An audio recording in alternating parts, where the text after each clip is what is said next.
Magandang araw sa inyong lahat. Ako nga po pala si Reggie Versosa at ang aking talumpati ay pinamagatang ang hamon na nagpatibay sa akin. May mga sandali sa buhay na sumusubok sa ating lakas, mga pagkakataong tila gustong ipakita kung hanggang saan natin kayang lumaban. Naranasan ko ito noong dumating ang isang hamon na hindi ko inaasahan. Sa una, ramdam ko ang bigat ng takot na magkamali. Takot na hindi kayanin at takot na mabigo. Ngunit sa bawat araw ng pagsisikap, natutunan ko ang tunay na tagumpay ay hindi nasusukat sa kung gaano tayo kagaling, kundi sa kung gaano tayo katapang na bumangon sa bawat pagkadapa. Napagtanto ko rin na ang mga pagsubok ay hindi pumipigil sa atin. Ito ang humuhubog sa ating tapang, tiyaga at pananalig sa sarili. Kung may isang bagay akong natutunan, ito ay ang huwag sumuko. Dahil sa bawat hirap, may aral, sa bawat lungkot, may pag-asa, at sa bawat laban, may tagumpay na naghihintay.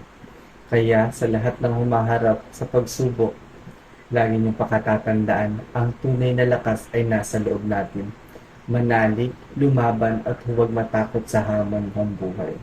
Sa bawat pagsubok na dumaan sa aking buhay, natutunan ko ang tunay na katatagan ay hindi lamang nasusukat sa kakayahan, harapin ang hamon, kundi sa pagpapatuloy sa kabila ng pagkalugmok.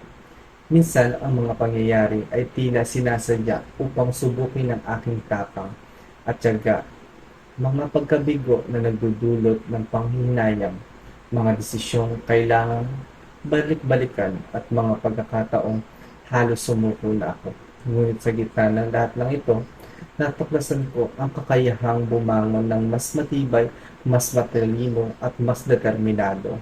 Ang bawat pagkakamali ay naging gabay, ang bawat sakit ay naging inspirasyon upang mas lalo kong pagbutihin ang sarili.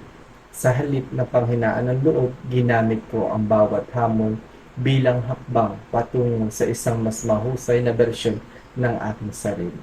Sa dulo ng bawat pagsubok, isang mahalagang aral ang laging natututunan. Ang tagumpay ay hindi nasusukat sa kawalan ng kabiguan, kundi sa kakayahang bumangon, lumaban at patuloy na lumakad sa direksyon ng pangarap. Maraming salamat po.